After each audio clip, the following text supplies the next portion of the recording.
Hello and welcome back to my weekly garden update. Happy Mother's Day to all you gardening mothers out there. And we're starting actually today. I forgot to get it in the past couple videos that this is some of that Cimarron romaine that I'm growing, mostly for our rabbit / guinea pigs. We may try it, I don't know. This is some I put in the window box just to add some, something to the porch to look nice. Squirrels dug up one of them. There was another one there. But as you see, this middle one is kind of overtaking it anyways. Appreciates the room. Cool, well, it's been appreciating the cooler weather. I'm not sure how much longer and how much bigger it's going to get before I harvest it. But as you see, it looks pretty nice. Oh, wait a minute. Let me turn the video this way this time. I always forget. It looks so much nicer when you get this way. This is Rocket Arugula. Also in a window box. I have some in the backyard you'll see in a bit. But as you see, I don't know, I tried it once. I hadn't tried arugula in many years. I forgot what it was like. So I don't know, I kind of liked it, nutty, kind of peppery flavor. So I decided to try it this year, first time, and it's doing nicely. Alright, and as we go down, here's some of my container mix, potting mix I use. Here's what's not appreciating the cool weather is my canna. As you see, they're doing alright. Once it warms up, they'll really start sprouting up. My lavender from a few years ago just really exploded last year. Look at that. It's taking up the whole frame. And as I said last week, I showed you last week, it is starting to get buds. So that'll be flowering in a bit. I'm excited about that. Make some lavender lemonade when it starts getting hot. Oh, there's my calendula that had just rained, so there's no pretty flowers open. It's overcast today, but it's doing all right. It's doing pretty good because it had just rained, so it's still a little sulking from all the excess water. Here's my knockout roses. More buds opened than last week, I'm sure. There's actually two here. There's the one, and there's the other bush there. But wow, again, year 3 for them also. What a difference. Here's one of the lavenders I started from seed. It's kind of trailing on the ground as opposed to going up, which is curious. And there's the other one, the lavender there with the green mulch behind it, you see there. Here are some herbs that I bought just so I could have some herbs. I hadn't had time to start them and room to start them inside, so I bought some herbs at a little garden center. Not a big box store. For Mother's Day this week for my mother-in-law. And here are some leftovers that we kept for ourselves. There's some rosemary in there, chocolate mint, a peppermint, pineapple sage. There's a basil, which is not appreciating the cool weather. Here's some of my salvia and rose campion that I gotta get in the ground. I started these from seed myself a month or two ago. They're not appreciating the cold weather either. The salvias are kind of sulking a little bit. There's a cardinal climber over here that I'm trying to train up. This shepherd's hook. It's not appreciating the cold, and it also snapped off there, the one vine, so I'm not sure how that's going to grow. Here's the lily. And let's see what else. Alright, let's go down the front steps and we'll go around the dianthus. Still budding out.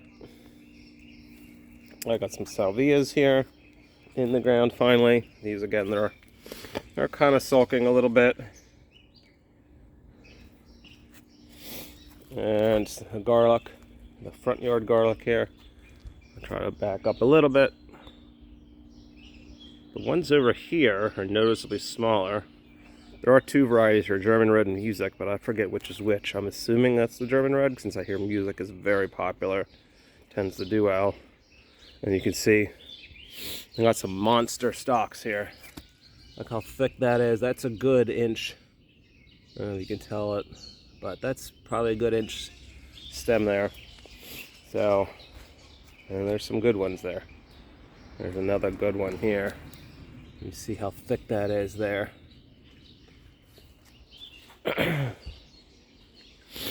Well, the dianthus in the corner, and Selby is going up the steps. And see this here? I'm dealing with this issue of squirrel. Squirrel goes along, and every day I gotta come out and patch up holes as he likes to dig and bury his peanuts. I don't know where he always finds them.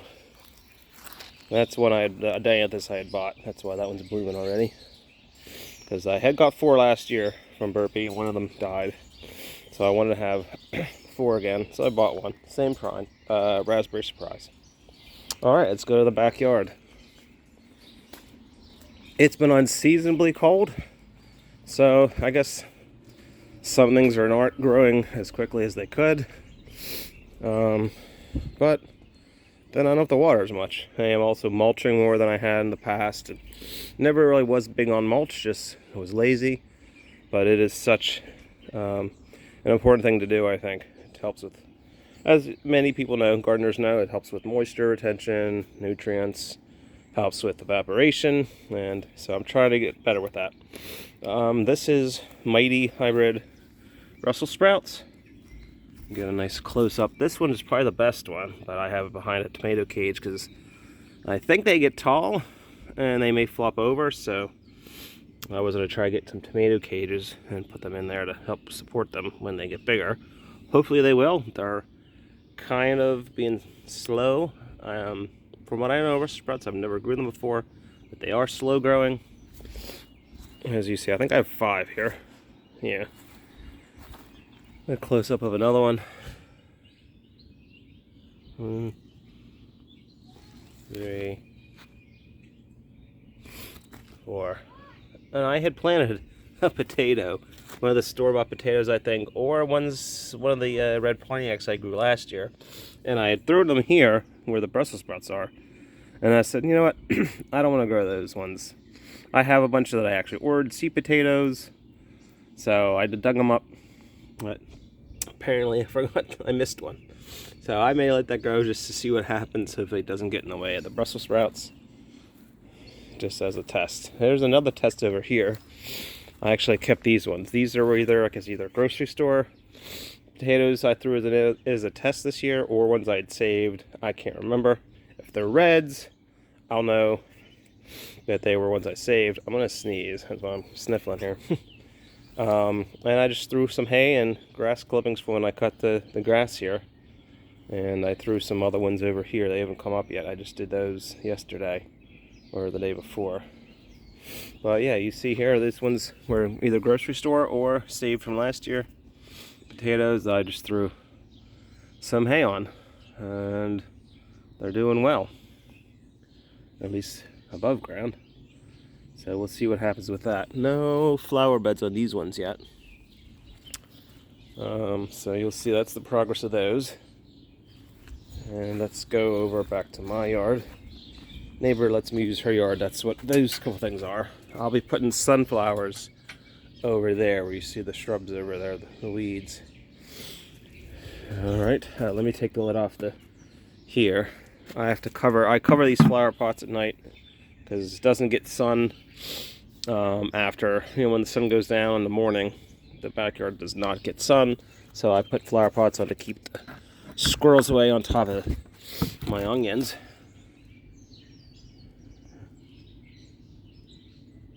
And I have another pot here. I have a couple that are starting to green up. Here's my traditional bed of potatoes over there. And my Roustet inspired bed, which is mostly hay, some grass clippings, shredded leaves. I had some peat moss in there to help acidify the soil. I don't know if that's a good idea or not, but I had left over from when I embedded the sweet potato bed, so I figured potatoes apparently like acidic soil, so I figured I added that. Wouldn't hurt. But you see, I'm starting to get flower buds, so that's a good sign. I've read that they won't always flower, and it doesn't really mean much, but it's a good sign because then once it starts blooming, you know that the tubers are forming.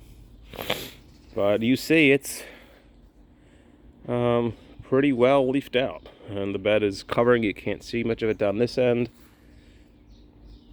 and this end is a little more open. The bed actually kind of ends over here. You see this open area over here. Didn't have much the way I planned them further from the edge, and now I have all this room. I think I'm going to throw some onion sets in this area just as a test. I have so many those left over. Here's some of the extra seed potatoes I had got. I think it's a russet and a purple majesty in there. 20-inch pot. I need to add some soil to heal that up a little bit. But you see it's leafing up pretty well. The only thing I noticed last year over in the traditional bed over here, by the end of the season the potatoes were about 4 to 5 feet tall, and this, as you see here in the roosted out bed, they're only, no, this is the ground, so yeah, they're planted actually on the ground pretty much. They're only what, maybe 1.5 feet, 2 feet tall max, and then already starting to open with flower bed. So I don't know, it's because I haven't fertilized them much. I just put some bone meal when I planted them, but I haven't done anything else since. Last year I probably gave them some fish emulsion. I gave them another dose of bone meal by now, so they got extra nitrogen. So I'm not sure what the story is, the weather, or what. Let's see, what else do we have here? More onion bed over here. This used to be my compost pile. Now I cleared it out, so because I'm using a compost tumbler, as you know, and it's got onions in it. And my anti-cat / squirrel measures. Just kind of any kind of junk I can have to protect them. As you see in there. There's my garlic, another garlic bed. Well leafed out. Alright, get a close up of that. And pretty, not quite as thick. There's some thick stems in here. You can see some of these. So we'll see how they turn out.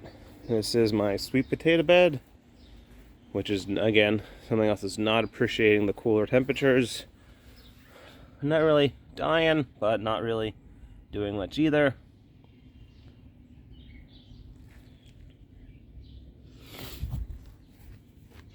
Once it warms up, I'm assuming these will start to take off.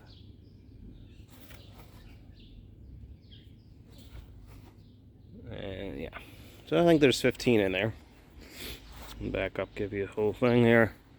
And over here is some greens, more arugula, lettuce, and just some seed I literally just threw down, did nothing with, didn't thin it out or anything. That's what that whole patch is there of the lettuce. I'm just gonna let that go until I'm ready to put the edamame in. I'll probably do that in a week or two once it warms up. And this whole side is gonna be edamame. I think it's I got them from M.I. Gardner. They're Agate, I think is the variety. Last year it was Karakachi I got from John Sheepers. And that's about it. So, not much to do with this. Like I said, low maintenance, no till, no dig. All it was, I just threw it on top there. And no watering. I have not watered this. We've had plenty of natural rain, but that's the whole thing with the deep mulch approaches. You don't gotta water, and I didn't. So it's doing well. And that's going to be it for the update. Alright, just wanted to document it and let you see the progress of my garden as compared to yours. Alright, I will see you next week. Let me get a close-up of the traditional bed before I see you off. So you can see the growth, see if they get any taller next week.